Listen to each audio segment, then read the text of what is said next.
मानसवन्दित सुन्दरी माधवी चन्द्रसहोदरी हेममये मुनिगणवन्दित मोक्षप्रदायिनी मञ्जुलभाषिणी वेदनुते पङ्कजवासिनी देवसुपूजित सद्गुणवर्षिणी शान्तियुते जय जय हे मधुसूदन कामिनी आदिलक्ष्मी सदा पालय माम्।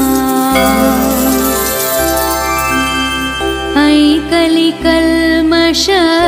नाशरि कामिनी वैदिकरूपिणी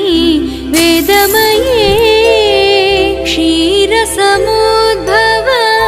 मङ्गलरूपिणी मन्त्रनिवासिनी मन्त्रनुते मङ्गलदायिनी अम्बुजवासिनी देवगणाश्रित पादयुते